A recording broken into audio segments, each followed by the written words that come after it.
Take a look at this. Nick is holding his arms straight out to the sides, with two sharp swords strapped right onto them. His daily mission? Hauling water. He has to lug 100 pounds of water up a steep slope, dump it into the long trough, and send it flowing down to 10-mile ditch so his fellow apprentices can wash their clothes. It might look simple on the surface, but actually doing it is next to impossible. If he lowers his arms even an inch, those blades will slice right into his waist. He hadn't even finished 10 rounds before he was teetering on his feet. His waist already a mess of cuts and scars, but he refused to let that break his spirit.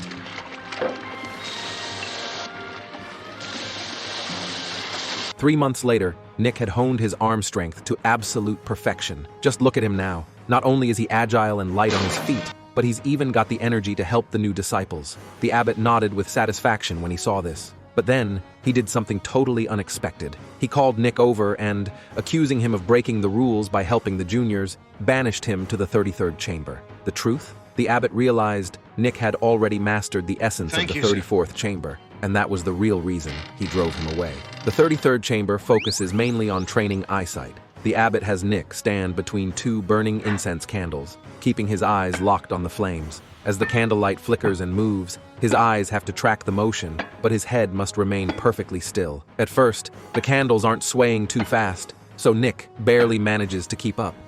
Suddenly, the abbot ramps up the speed. Nick jerks his head by mistake and gets burned right away by the incense, burying his face in his hands from the pain. I told you, you do not let your head move at all. Again. Later, Nick takes his place between the candles again. This time, the abbot cranks the speed up to the max. Nick's eyes dart back and forth, tracking the rapidly swinging candles. The abbot accelerates sharply once more. This time, Nick doesn't move his head an inch, and the abbot smiles with relief. But that's not enough. Once the vision is trained, the hands and feet have to keep up. It's called hand-eye coordination. He has to strike reflective wooden stakes in sync with the candlelight. After a month of this, he finally passes the vision chamber. See this little contraption? It might look insignificant, but it's actually the cornerstone of Shaolin staff mastery. If the staff accidentally gets jammed, yanking it out will tear your skin up and leave you bleeding. You can see plainly that everyone's arms are covered in nasty scars. Yet, out of everyone, this monk named Nick is the only one who manages to successfully turn all the gears on the other side.